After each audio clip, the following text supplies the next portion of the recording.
갈라디아서 4장 21절에서 31절까지입니다. 내게 말하라. 율법 아래에 있고자 하는 자들아, 율법을 듣지 못하였느냐? 기록된 바 아브라함에게 두 아들이 있으니 하나는 여종에게서 하나는 자유 있는 여자에게서 났다 하였으며 여종에게서는 육체를 따라 났고 자유 있는 여자에게서는 약속으로 말미암았느니라. 이것은 비유이니 이 여자들은 두 언약이라. 하나는 신의 산으로부터 종을 낳은 자니 곧 하갈이라. 이 하갈은 아라비아에 있는 신의 산으로서 지금 있는 예루살렘과 같은 곳이니 그가 그 자녀들과 더불어 종 노릇하고 오직 위에 있는 예루살렘은 자유자니 곧 우리 어머니라. 기록된 바 잉태하지 못한 자여 즐거워하라. 산고를 모르는 자여 소리질러 외치라. 이는 홀로 사는 자의 자녀가 남편 있는 자의 자녀보다 많음이라 하였으니 형제들아, 너희는 이삭과 같이 약속의 자녀라. 그러나 그때 육체를 따라 난 자가 성령을 따라 난 자를 박해한 것 같이 이제도 그러하도다. 그러나 성경이 너희 무엇을 말하느냐? 여종과 그 아들을 내쫓으라. 여종의 아들이 자유 있는 여자의 아들과 더불어 유업을 얻지 못하리라 하였느니라. 함께요. 그런즉 형제들아, 우리는 여종의 자녀가 아니요 자유 있는 여자의 자녀니라. 아멘. 우리는 계속해서 갈라디아서 말씀을 묵상하면서 복음으로 예수 그리스도를 믿는 그 복음으로 인해서 참 자유를 맛봤던 갈라디아 성도들이 가만히 들어온 거짓 선생들에 의해서 율법을 통해서 또 할례를 통해서 즉 유대인의 삶의 신앙을 본받음으로 인해서 다시 복음에서 율법으로 가려고 하는 그 성도들을 향해서 다시 복음의 그 진리 가운데 돌아오라고 하고 있는 바울의 마음을 우리가 지금 계속 살펴보고 있습니다. 오늘 본문에서는 율법은 하나님과 우리가 바른 관계를 머무르게 할 수도 없고 또 갈라디아 성도들은 그런 예수 그리스도의 공로로 인해서 구원받은 그 놀라운 은혜들을 경험했음에도 불구하고 여전히 율법 아래로 나아가려고 하는, 그래서 그 율법을 통해서 하나님과의 관계를 유지하려고 하는 그 어리석은 자들을 향해서 두 가지 비유, 하갈과 사라의 이 비유를 통해서 우리가 약속의 자녀, 사라의 자녀인 이삭의 혈통 그 자녀임을 그 삶을 살아야 함을 이야기해주고 있는 본문입니다. 21절에 보니까 내게 말하라. 율법 아래에 있고자 하는 자들아, 율법을 듣지 못하였느냐. 율법 아래에 있고자 하는 자들아. 갈라디아 성도들은 복음 아래에 있었던 그 자들이 이제는 다시 율법 아래에 있으려고 하고 있는 이 어리석은 삶의 태도를 지금 보여주고 있는 것이죠. 그들을 향해서 율법이 무엇인지 듣지 못했느냐? 라고 하면서 율법을 이야기해주고 있습니다. 갈라디아 성도는 10절에서도 이미 너희가 날과 달과 절기와 해를 삼가 지킨다 이런 표현을 이미 살펴보았습니다. 그러니까 이미 갈라디아 성도들이 복음으로 인해서 그리스도를 믿는 그 복음으로 인해서 참 자유를 맛보았음에도 불구하고 다시 율법적인 유대교적인 그 관습을 쫓아가려고 하는 그들을 향해서 그런 거짓된 형식적인 신앙에 돌아가려는 그 죄악을 멈춰라고 이야기하고 있는 것이죠. 각종 절기를 지키고 금식일을 지키고 명절을 지키는 이러한 것들을 통해서 그 율법을 지키는 삶을 통해서 하나님과의 관계를 맺으려 하는 것이 잘못된 것이라고. 그런데 우리에게도 이러한 신앙의 모습들이 참 많이 있지요. 특히 한국적인 정서 속에서는 지성이면 감천이다라는 그런 심리가 깔려 있어서 우리도 이왕에 기도하는 것, 이왕이면 새벽 기도를 드려야 되고 이왕이면 금식하면서 기도하면 하나님께서 더 응답해 주실 것 같은, 내가 한 주간의 삶 속에 예배의 자리에 더 많이 나가고 말씀을 더 많이 읽었고 기도를 더 열심히 했으면 왠지 그 주간에 드려지는 예배 속에서는 하나님께서 엄청난 은혜를 쏟아 부어 주셔야만 될 것 같고, 그런 어떤 내가 드린 어떤 지성에 하나님께서 은혜를 쏟아 부어줘야 한다라고 생각하고 있는 그런 신앙의 모습들이 있지는 않습니까? 하나님을 사랑하기 때문에 마땅히 사랑하는 자로서 행해지는 아버지의 아들인 자로 아들의 삶으로 살아가야 될 자들이 주인의 마음을 얻기 위한 종의 삶을 살려고 하는 그런 그릇된 모습은 우리 안에 없는지 모르겠습니다. 22절에 기록된 바 아브라함에게 두 아들이 있으니 하나는 여종에게서 하나는 자유 있는 여자에게서 낳았다 하였으며 22절 23절은 두 아들의 비유를 설명해 주고 있습니다. 특별히 22절에서는 두 아들의 차이를 얘기하고 있는데 첫 번째 차이를 이야기하고 있습니다. 그 차이는 무엇입니까? 여종 하갈에게서 이스마엘이 태어났고 자유 있는 자, 즉 아내 사라에게서 이삭이 태어났게 되었죠. 그러니까 두 아들의 차이는 한 아들은 여종에게서 태어났고 한 아들은 아내에게서 태어난 것이죠. 유대인들이 가장 크게 자랑하는 것 중에 하나는 무엇이었습니까? 자신들이 그 인류의 선조이자 설립자인 아브라함의 자손이라는 것.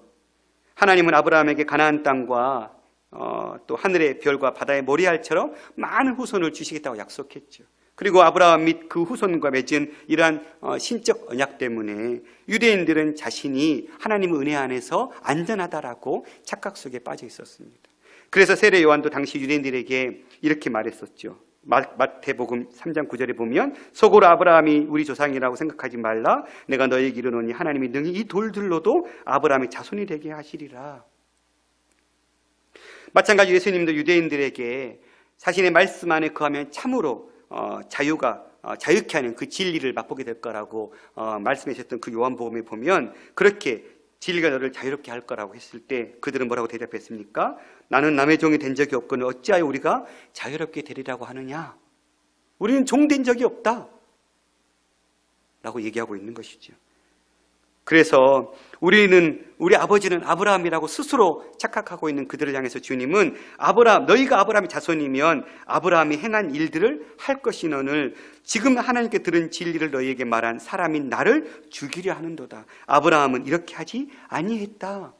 너희가 진정 아브라함의 자손이라면 아브라함이 행한 일, 믿음으로 주님을 바라봤던, 약속의 언약을 바라봤던, 그래서 그 참 언약이신 예수 그리스도를 너희가 믿고 따라갔을 터인데 너희가 나를 죽이려고 하고 있으니 너희는 아브라함의 자손이 아니다라고 분명하게 주님은 선언했던 것이지요. 사도 바울은 이제 세례 요한이 암시했고 예수님이 명백하게 가르치셨던 것을 자세하게 이야기하고 있습니다. 아브라함의 참된 자손은 육체적 자손이 아니라 영적 자손이라는 것을요. 아브라함의 참된 자녀는 완벽한 유대 혈통을 가진 사람들이 아니라 아브라함이 믿었던 것처럼 아브라함이 순종했던 것처럼 살아가는 삶을 살아가는 자, 순종과 믿음으로 선 자를 이야기하고 있는 것이죠. 즉 아브라함에게 약속한 축복은 육체를 따라 아브라함의 후손인 유대인에게 임한 것이 아니라 이방인이든지 유대인은 상관없이 믿는 자들에게 임하는 축복이라는 것을 설명하고 있는 것이죠. 23절에 여종에게서는 육체를 따라 낳고 자유 있는 여자에게서는 약속으로 말미암았느니라. 두 아들의 두 번째 차이는 무엇입니까? 한 아들은 육체를 따라 태어났고 한 아들은 약속을 따라 태어났다. 이 약속으로 말미암았다는 것은 29절에 가면 성령으로 인해서 잉태되었다라고 얘기하고 있습니다. 성령으로 말미암아. 두 아들의 두 번째 차이는 이스마엘은 육체를 따라 태어났습니다. 아주 자연적이고 생물학적인 정상적인 출생을 과정을 통해서 태어났다는 것이죠. 어떤 기적도 없고 여기에는 어떤 은혜도 없고 여기에는 어떤 언약도 없었습니다. 아브라함은 75세 때에 약속을 받았죠. 창세기 12장에 아브라함을 복주시면서 하나님의 은혜 가운데 들어오게 하는 놀라운 그 부르심을 받았죠.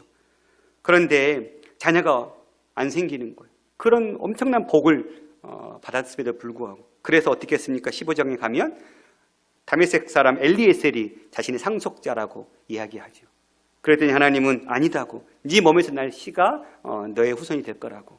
그리고는 10년이 지났음에도 불구하고 여전히 자식이 없자 사라는 자기의 여종 하갈을 아브라함에게 주었던 것이죠. 아주 지극히 인간적인 노력과 육체적인 노력의 선택으로 행했던 그것으로 태어났던 아들이 바로 이스마엘이었던 것이죠. 85세 때 이스마엘이 출생했습니다. 그런데 이삭은 어떻게 출생했습니까? 다시 창세기 17장에 가면 99세인 아브라함에게 주님 다시 나타나셔서 약속하셨죠. 이듬해에 아들이 날 건데 이름을 이삭이라고 지어라. 그리고는 아브라함이 100세 때 사라가 90세 때 이미 몸이 다 죽은 상태, 즉 사례의 태가 다 끊긴 그 상태, 더 이상 아이를 출생할 수 없는 그때에 거기에는 기적도 있었고 하나님의 은혜도 있었고 하나님의 언약이 있었던, 그래서 히브리서 저자는 11장 11절에 믿음으로 사라 자신도 나이가 많아 단산하였으나 잉태할 수 있는 힘을 얻었으니 이는 약속하신 이를 미쁘신 줄 신실하신 줄 알았다. 이렇게 믿음으로 약속을 받아서 태어난 자가 이삭이라는 거예요. 그러면 너희는 지금 누구의 자녀이냐 묻고 있는 것이죠. 육체를 따라 여종의 자식으로 태어난 이스마엘의 삶을 살고 있느냐, 아내이자 약속으로 언약으로 말미암아 주어진 자녀인 이삭의 삶을 살고 있느냐, 선택하라는 것이죠. 24절부터 27절까지는 그 두 아들의 비유를 통해서 설명해 주고 있습니다. 이것은 비유니 이 여자들은 두 언약이라. 하나는 신의 산으로부터 종을 낳은 자니 곧 하갈이라. 이스마엘과 이삭의 탄생 환경은 역사적이기도 했지만 또한 깊은 영적 진리를 나타내고 있다는 것이죠. 하갈과 사라라는 두 여인은 두 언약을 대표한다고. 언약은 하나님과 사람 사이에 하나님께서 엄숙하게 맺은 협정이죠. 그걸 통해서 하나님은 그들을 하나님의 자신의 백성으로 삼아주셨습니다. 그리고는 그들에게는 하나님이 되시겠다고 약속하셨습니다. 하나님은 모세를 통해서 옛 언약을 이루셨죠. 그리고는 그리스도를 통해서 새 언약을 체결하셨습니다. 그리고는 그리스도의 피가 그것을 비준했던 것이죠. 이렇게 옛 언약, 즉 모세의 언약은 율법에 근거했고 그리스도의 언약, 새 언약은 아브라함을 통해 제시되고 수많은 예레미야나 선지자를 통해서 예언되었던 그 약속들의 근거를 통해서 이루어진 언약이었던 것이죠. 신의 산으로부터 종을 낳을 자니 곧 하갈이라. 신의 산은 어떤 언약이었습니까? 모세에게 주셨던, 율법을 주셨던 언약이었죠. 이 언약은 아브라함의 언약을 받기 훨씬 이후에, 아브라함께 약속 이후에 500년이라는 시간이 이후에 얻게 된 언약이었죠. 모세 언약보다 앞서는 언약이 어떤 언약이었습니까? 오늘 본문에는 나와 있지는 않지만 독자들은 나머지 여자인 사라가 아브라함의 언약, 즉 약속의 언약을 대표한다는 것을 추론할 수 있죠. 그 약속의 언약은 모세가 시내 산에서 받은 언약보다도 훨씬 이전에 받은 언약이었다는 사실이죠. 하갈은 노예였습니다. 그래서 그녀에게서 낳은 아들 역시 노예가 될 수밖에 없는, 즉 율법으로 태어난 아들은 결국 율법은 종을 낳은 자니 곧 하갈이라는 말이겠죠. 율법 언약을 통해서는 종의 아들밖에 낳을 수가 없다. 참 자유자를 낳을 수 없다라고 설명하고 있는 것이죠. 25절, 이 하갈은 아라비아에 있는 신의 산으로서 지금 있는 예루살렘과 같은 곳이니 그가 그 자녀들과 더불어 종노릇하고. 이 본문에는 두 언약뿐 아니라 두 예루살렘을 언급하고 있는데, 예루살렘은 하나님께서 주신, 그 백성들에게 주신 약속의 땅이지요. 그 약속의 땅이라는 의미는 그래서 결국 하나님 백성을 나타내는 말입니다.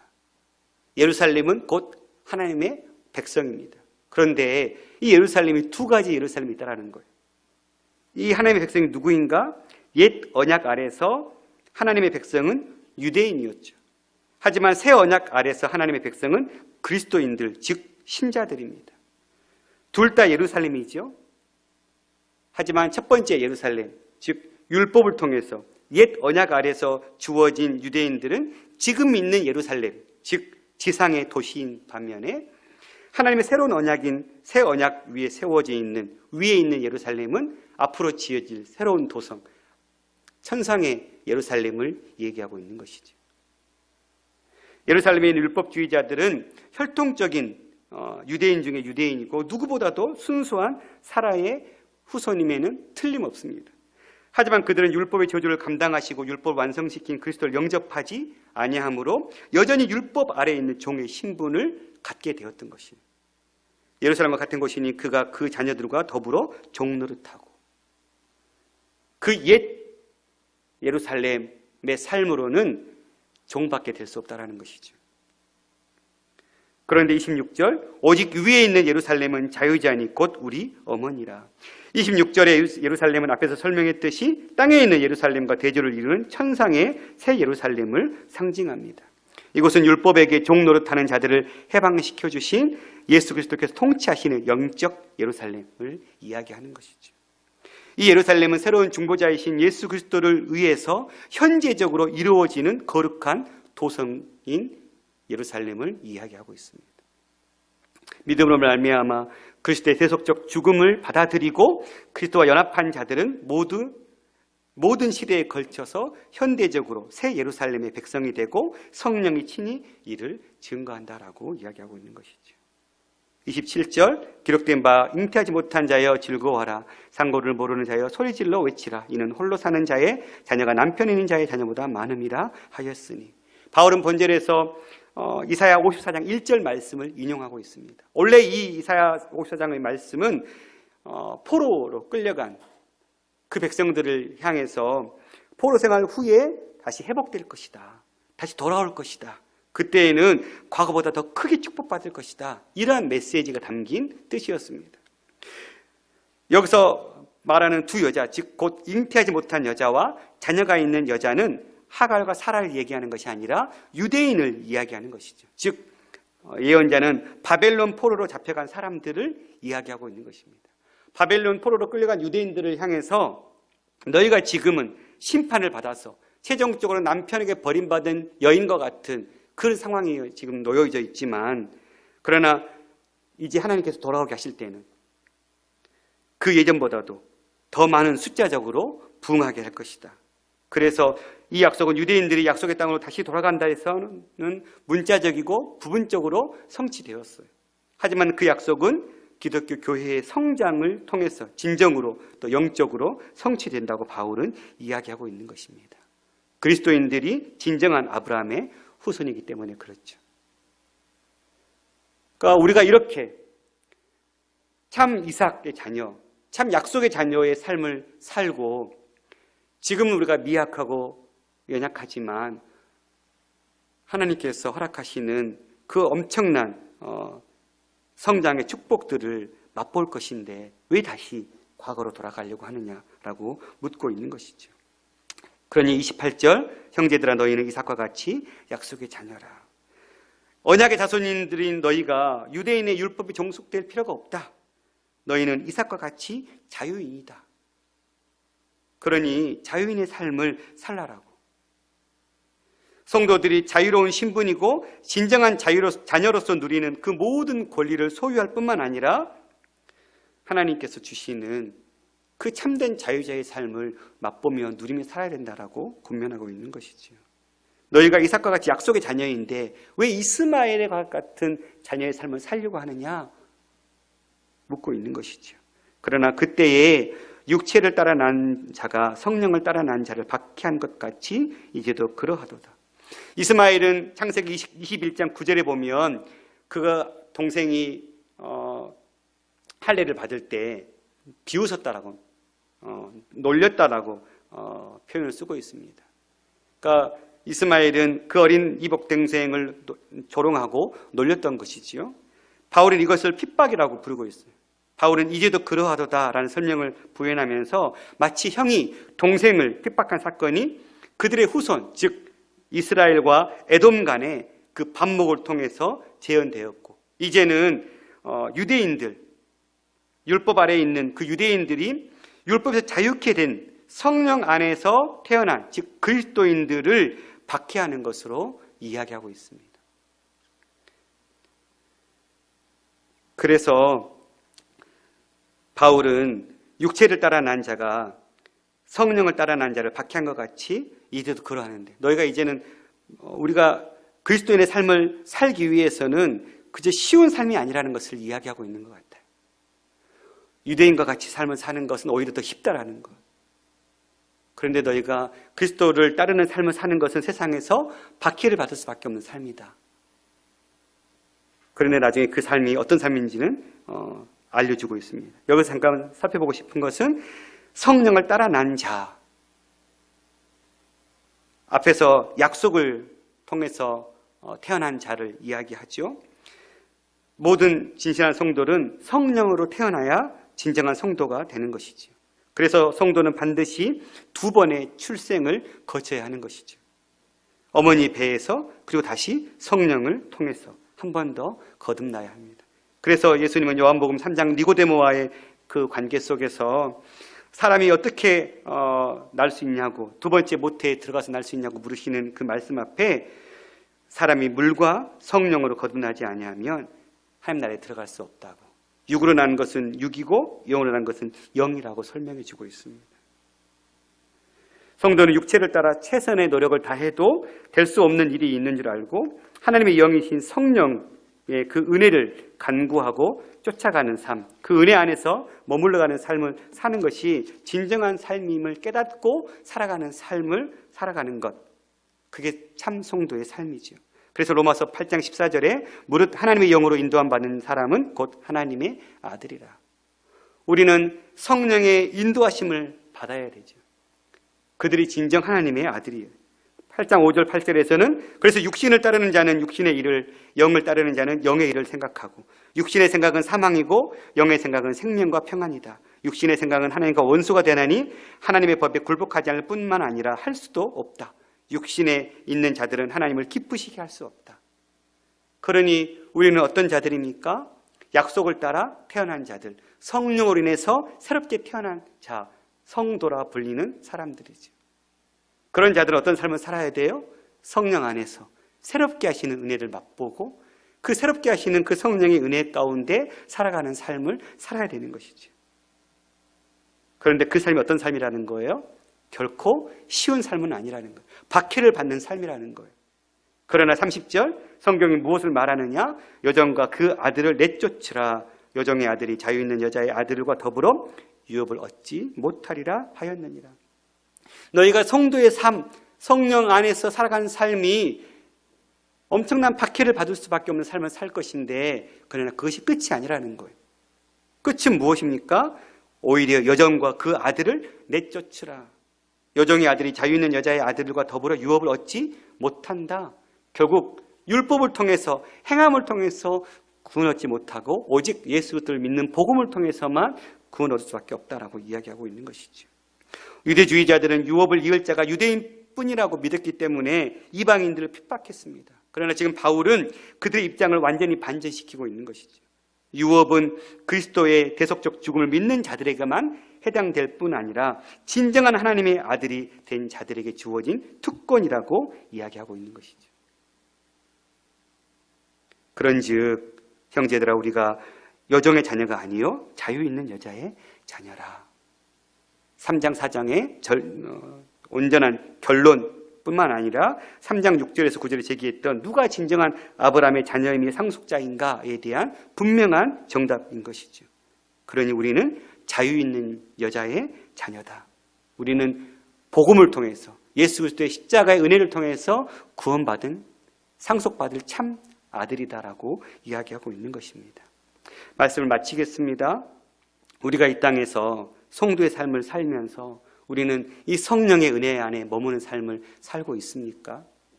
우리는 여전히 옛 습관, 즉 율법을 통한 무언가 우리의 노력과 행함과 어떤 삶을 통한 구원을 얻기 위한 헛수고를 하고 있는 삶을 살고 있는지는 모르겠습니다. 우리는 아버지의 아들의 신분의 삶을 살고 있지요. 목자이신 주님의 양의 삶을 살아가는 자들이죠.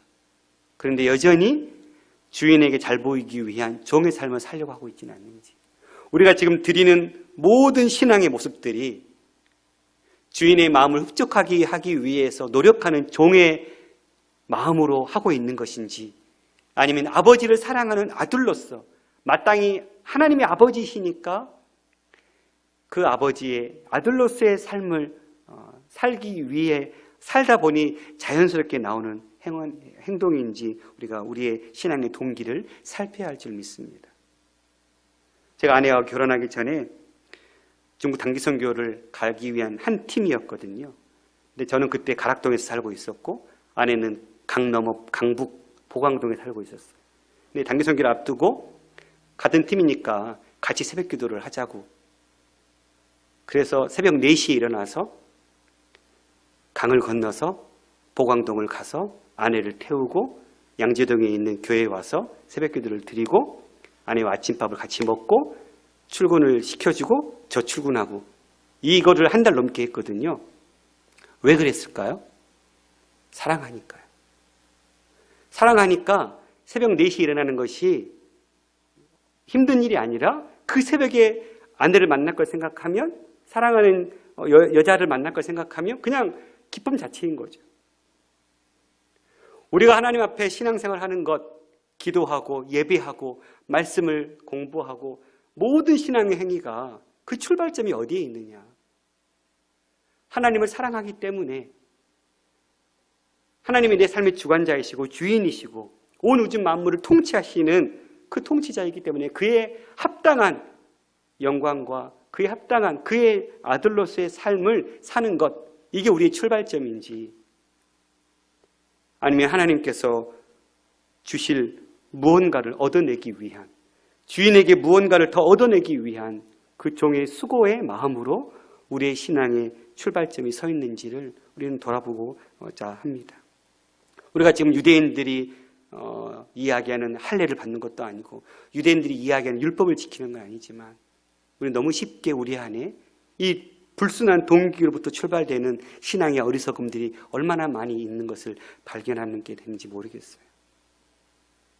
목사이기 때문에 기도의 자리에 나가고 설교하기 위해서 말씀을 공부하고 이건 저에게는 가장 큰 벗어내야 될 숙제와 같은 그냥 하나님이 어떤 분이신지를 알고자 말씀을 공부하고 하나님께서 어떤 삶을 기뻐하시는가 깨닫기 위해서 말씀을 공부하고 이게 우선순위가 돼야 되는데 설교하기 위해서 말씀을 듣더라도 써먹기 위해서 이거 써먹어야지.